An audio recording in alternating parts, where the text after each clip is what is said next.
Welcome to the Brand Thinking podcast from Brandpulse. In our podcast series, we explore current topics in strategic brand management and aim to excite, entertain, and above all, inspire you with our thoughts.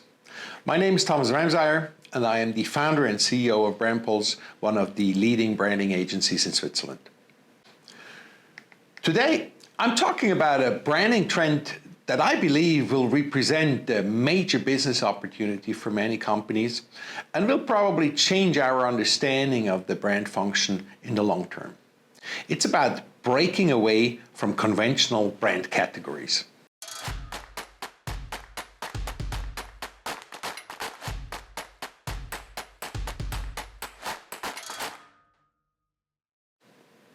Since my entry in the industry in the mid-1990s, there has been one iron rule to follow in strategic brand management.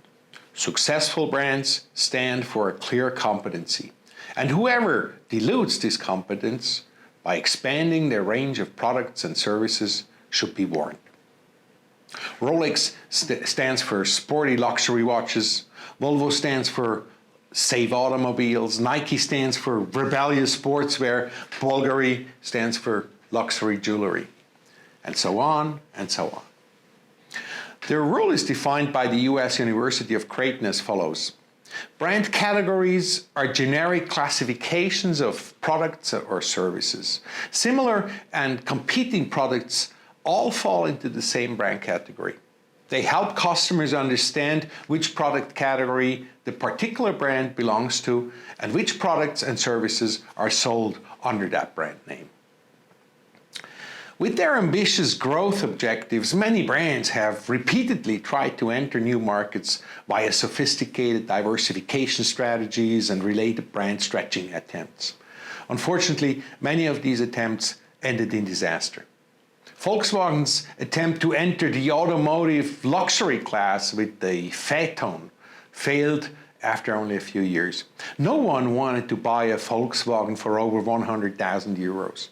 There were enough more desirable brands in the luxury class.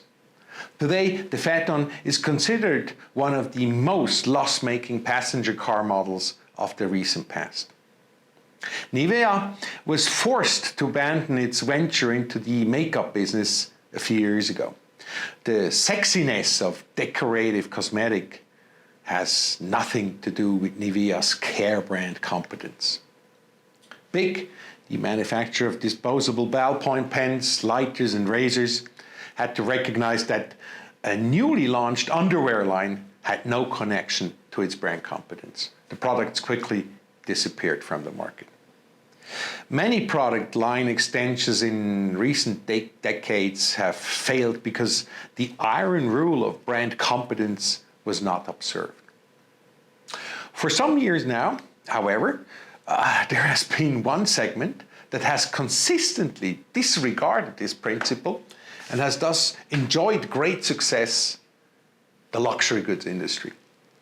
The Italian jeweler brand Bulgari operates opulent five-star hotels in the most beautiful places in the world. The couturier Elisab, famous for his elegant evening dresses, sets up glamorous luxury apartments in Dubai. Top French wine producer Cheval Blanc is developing ultimate luxury resorts for stars and starlets. The five-star Four Seasons hotel chain enters the cruise business, and Prada is launching the recently acquired traditional Milanese coffee house Pasticceria Marchesi as Prada Coffee at Harrods in London. According to a market study by Bain & Company, on the global luxury goods industry, many luxury brands will in future transcend their typical competitive boundaries and operate as so-called platforms of excellence in different markets. What is happening here? I ask myself as a brand professional. Does the decades-old rule of non-negotiable brand competence no longer apply? And does this convergence trend only apply to the luxury goods industry? Hardly. More and more brands are pursuing this strategy.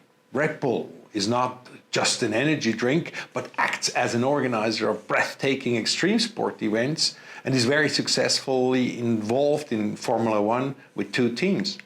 Apple is conquering the financial industry with its Apple Card, and it's conquering the media and streaming industry with Apple TV. And the liberal conservative Neue Zürcher Zeitung runs a coffee and sandwich restaurant at the Zurich airport. The reason for this phenomenon lies in the increase in importance of customer experience in branding and marketing. Brand experience is the magic word of contemporary brand management. Today, a successful brand must be able to be experienced.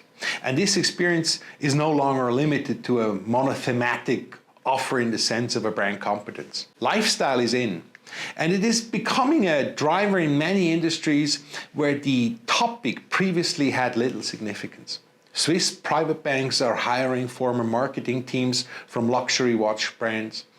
Graduates of the hotel management school in Lausanne are in demand as junior managers outside the traditional hotel industry. More and more brands are focusing on identity-oriented lifestyle concepts, and this trend does not even stop at the B2B industry. So don't be surprised if an airline brand enters the luggage market in the near future, or an international consulting firm founds an elite school, or a hotel group builds a private day spa chain. The brand concepts that break away from conventional category norms will be found wherever brand experience plays a role. And that's happening in almost every industry today. This will result in major new opportunities for companies. In addition to tremendous growth opportunities, new target groups can be addressed, and as a result, the brand can be rejuvenated. At the same time, customer loyalty is strengthened by the new brand experience and the related emotionalization of the brand. And last but not least, there are great brand licensing and collaboration opportunities. The danger for traditional brands is that traditional markets will be shaken up by competitors from outside the industry who are hardly imaginable today. And because brands that break away from conventional category norms are usually controlled by large corporations, they tend to have great investment potential for powerful market entries. So the future will be very exciting.